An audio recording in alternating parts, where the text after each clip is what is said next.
सदर व्यक्ती काही दिवसापासून आपल्या बायकोवर संशय करू लागला, कारण त्याची बायको आता पहिल्यापेक्षा फारच बदललेली आहे असं त्याला वाटायला लागलं. काहीतरी घोळमंगळ दिसतोय. बायकोचा अचानक बदललेला चालचलनामुळे त्याला हा संशय होत गेला.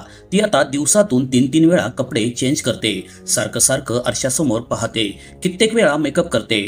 बायकोबद्दलचे असे अनेक प्रश्न त्याच्या डोक्यात घर करत होते. बायकोचं अशा प्रकारे वागणं त्याला पटलं नाही, पण जवळपास महिनाभर त्याने धीर धरला. तो शांत राहिला.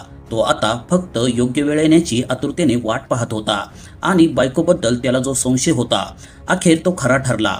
पुढे जे घडलं ते नक्कीच अत्यंत वेदनादायी होतं. गिरगावमधील अवंतीनगरमधून एक हादरून टाकणारी घटना समोर आली आहे.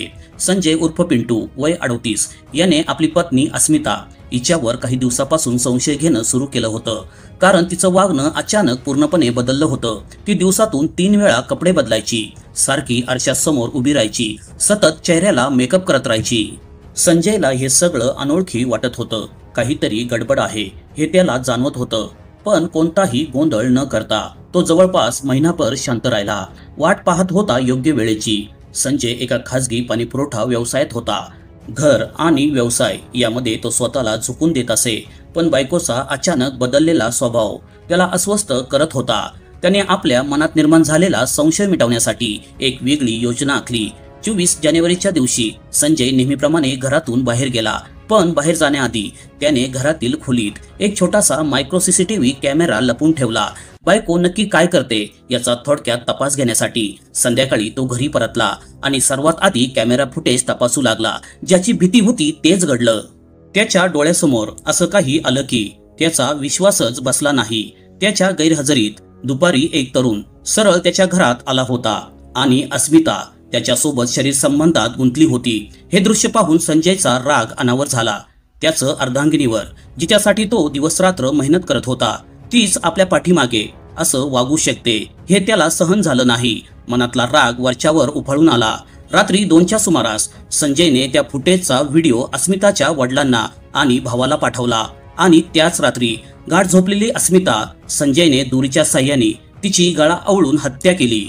पुढील पहाटे अस्मिताचे वडील रावसाहेब कुटुळे आणि तिचा भाऊ संजयच्या घरी आले, पण तिथे पोहोचल्यावर त्यांनी पाहिलं की घरासमोर पोलीस आणि स्थानिक नागरिकांची गर्दी जमली होती. त्यांची मुलगी आता हयात नव्हती.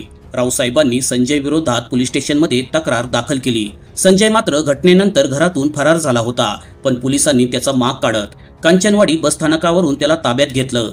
जेव्हा पोलिसांनी त्याला विचारलं, तू अस्मिताची हत्या का केली, तेव्हा त्याने थेट उत्तर दिलं, हे माझ्या सासऱ्याला विचारा. यानंतर त्याने पोलिसांना तो सीसीटीव्ही फुटेज दाखवला आणि सर्व काही स्पष्ट झालं.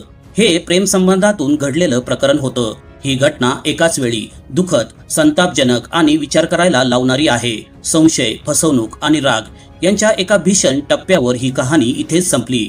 एका बायकोचा मृत्यू आणि एका नवऱ्याचं आयुष्य उद्ध्वस्त. अंगाला काटा आणणाऱ्या अशा या मनसुन्न करणाऱ्या घटनेबद्दल तुमचं काय मत आहे कमेंट करून नक्की सांगा.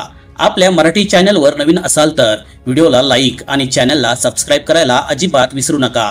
धन्यवाद. जय हिंद, जय महाराष्ट्र.